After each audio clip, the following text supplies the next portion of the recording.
Today I will be showing you how I converted my SE Big Flyer HD with no back two holes for disc brakes into a hydro bike. So once I get the hydros installed, this brake line and these V-brakes will not be there anymore. To flip the hub, and you have to get a 15-tooth sprocket to make this work.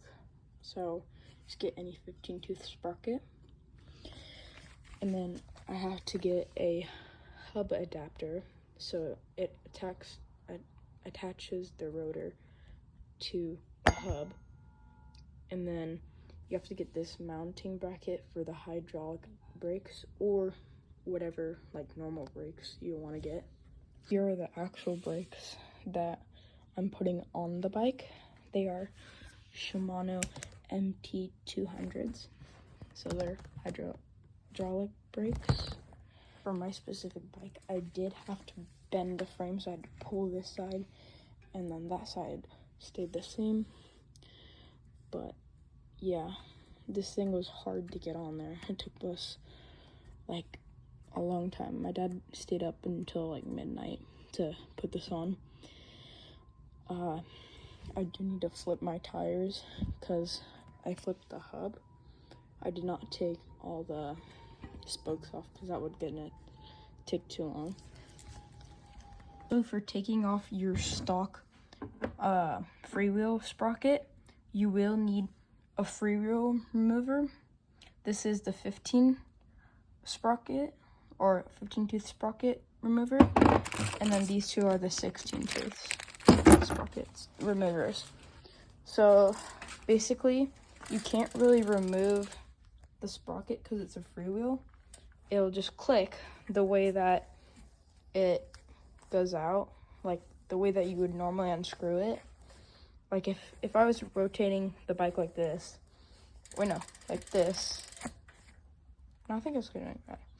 If I was rotating it like this on the actual sprocket like normal, it would not come off because it's a freewheel.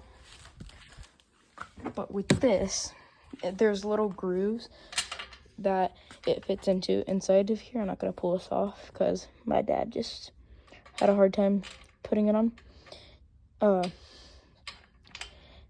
You have to like use you could either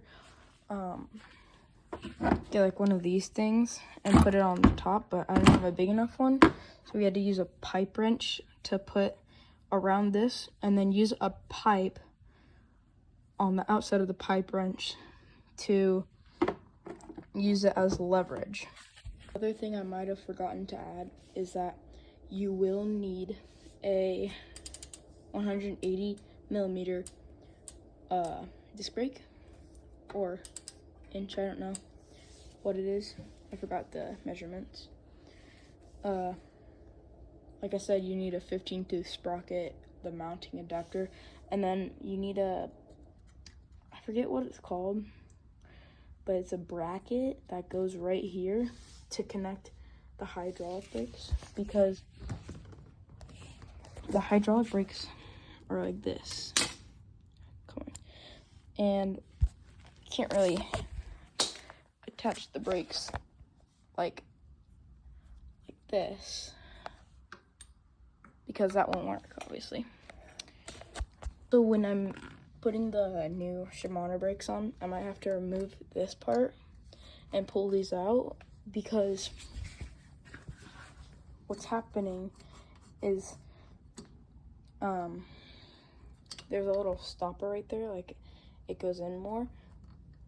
I might be able to feed the cable through here, but I might have to drill a little bit out. Since my bike is dirty. I think that's mostly it. So don't forget to subscribe and like the channel.